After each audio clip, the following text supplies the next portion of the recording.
Human beings are expert critics.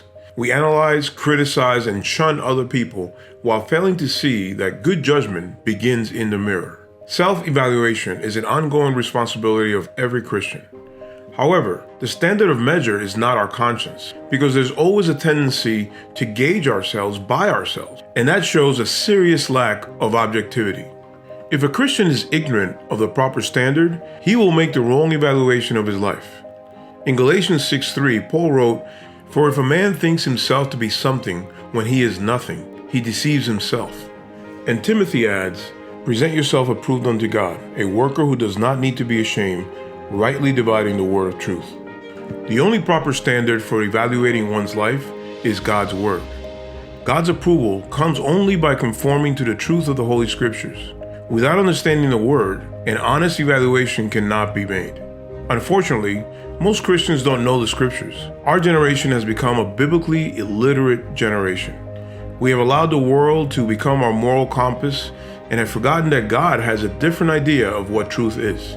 We believe that if everyone's doing it, including other Christians, it must be okay. This is obviously not in agreement with Scripture. The only way to escape the maze of prideful assessments or false humility is to read, meditate, and apply the Word to spot the sinful patterns in our lives. When we examine our lives in light of Scripture, we should ask ourselves the following questions. First, are we following the Lord because of our love for Christ, or merely observing good habits or rituals without substance? Second, is my influence leading others closer to God or further from God? And third, what am I actually doing for the Lord? Do my deeds bless or offend God's kingdom? If a Christian honestly desires God's approval, he must have a level of integrity that operates on the premise that I love to obey the Lord so passionately that I'm willing to make any sacrifice to please Him. The reason for self-evaluation must be understood clearly. Correction, not confession, is the main purpose of self-evaluation. We should evaluate ourselves to correct attitudes, feelings, and deeds which are wrong, according to Scripture. Spiritual maturity is possible when one understands the need to grow and finds areas where growth is needed.